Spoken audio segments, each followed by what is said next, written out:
भोला अपने खेतों में कड़ी मेहनत करता, फसल उगाता और खाटू श्याम के मंदिर जाकर भक्ति करता। देख रहे हो भाई रामदीन, मैं तो दिन भर खेत में हल चलाता हूँ, पर असली सुकून तो तब मिलता है जब खाटू श्याम के दरबार में बैठता हूँ। वहाँ जो शांति मिलती है वो खेत की पैदावार में कहाँ। भोला रे भोला, भजन कीर्तन से पेट नहीं भरता। खेत देख, फसल देख, कमाई देख। भगवान भरोसे बैठे रहोगे तो भूखे ही मरोगे। जो खाटू श्याम के भरोसे जीता है वो भूखा नहीं मरता। वो तो वक्त आने पर ऐसे रास्ते खोलते हैं जहाँ कोई सोच भी नहीं सकता। वहीं मंदिर के पास एक मिठाई वाला लालू हलवाई रहता था। भक्त वहीं से मिठाई खरीद के खाटू श्याम को चढ़ाते थे।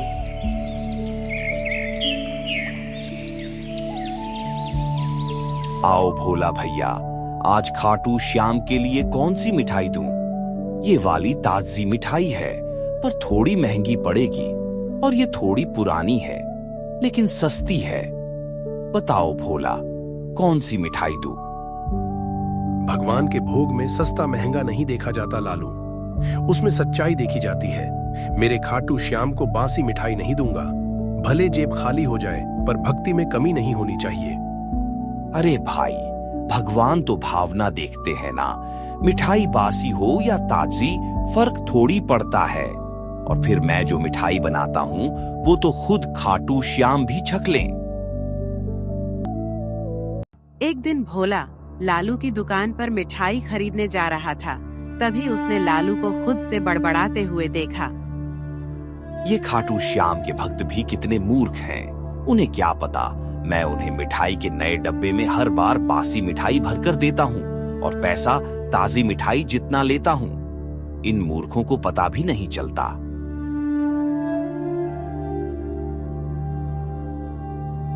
लालू, मैं सब सुन चुका हूँ। तू रोज बासी मिठाई को नए डब्बे में भरता है। ये भगवान के साथ धोखा है, भक्तों के साथ गुनाह। अबे भोला, तू क्या जासूस बन गया है? मिठाई है, थोड़ी बहुत चलती है। तू कौन होता है मुझे समझाने वाला? मैं एक भक्त हूँ और मेरा धर्म है कि मैं अपने खाटू श्याम का अपमान न सहूं। अब ये बात गांव के हर आदमी को बताऊंगा।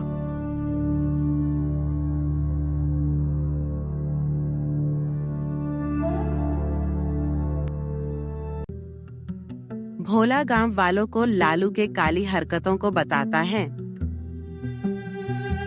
अरे भाइयों, तुम्हें पता भी है, लालू मिठाई वाला हमें हर बार बासी मिठाई देता था और ताजी मिठाई के दाम जितना पैसा लेता था वह तो मैंने चुपके से उसकी सारी बातें सुन ली।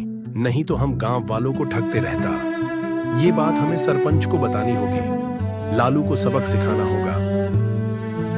भोला, अगर ये सच है तो ये बहुत बुरा हुआ। हम सब के साथ लालू ने जिस तरह हमें मूर्ख बनाता आया है, उसे हम सब सबक जरूर सिखाएंगे। देखो, अब भोला ने हमारी इज्जत मिट्टी में मिला दी। उसकी फसल ही बर्बाद कर दो। खेत में ये दवा डाल दो, सुबह तक सब सड़ जाएगा। भाई, ये तो बहुत भारी बात है। अगर पकड़े गए तो क्या होगा? अगर पकड़ गए तो तू मत बोलना, नाम मेरा मत लेना। और याद रख, खाटू श्याम के भक्त की नहीं, मेरी मिठाई की दुकान चलेगी। बस ये दवा भोला के खेत में डाल देना। रात में लालू के आदमी भोला के खेत में जाकर दवा डाल देते हैं।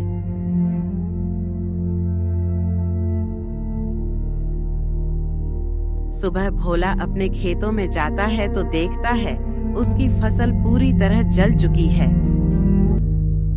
हे खाटू श्याम, मैंने तो किसी का बुरा नहीं किया, फिर मेरी फसल क्यों जला दी गई?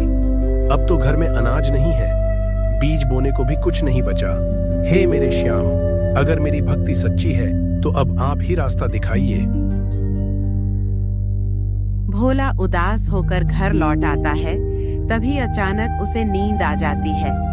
सपने में उसे खाटू श्याम के दर्शन होते हैं। भोला, तू मेरा सच्चा भक्त है। तू टूटा मत कर। कल सुबह खेत पर जाना, वहां मेरा चमत्कार तुझे रास्ता दिखाएगा। अगली सुबह भोला गांव वालों के साथ खेत में पहुंचता है।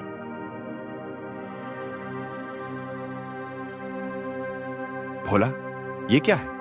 ये टमाटर कहां से आई? और ये फलों तो पेड़ जैसे भगवान ने खुद लगाए हो। कल तक तो यहाँ कोई फलों का पेड़ नहीं था। भोला, खाटू श्याम ने तुम्हारी भक्ति से बहुत प्रसन्न है। बोलो खाटू श्याम की जय। ये खाटू श्याम की कृपा है भाई। जब इंसान जवाब देना बंद कर दे तब भगवान खुद उतर आते हैं। दूसरे दिन भोला और गांव वाले लालू को सरपंच के पास ले जाते हैं। लालू, क्या तुमने मिठाई में मिलावट की और भोला की फसल बर्बाद की? हाँ सरपंच जी, गलती हो गई। लालच में आंख बंद हो गई थी, मुझे माफ कर दीजिए। अगर खाटू श्याम माफ कर सकते हैं तो मैं भी कर सकता हूँ, पर एक शर्त है, अब किसी भक्त के साथ धोखा नहीं करोगे। ठीक है भोला, जैसा तुम बोल रहे हो बिल्कुल वैसा ही करूंगा। खाटू श्याम का चमत्कार देख लिया हूँ, अब मैं किसी के साथ धोखा नहीं करूंगा।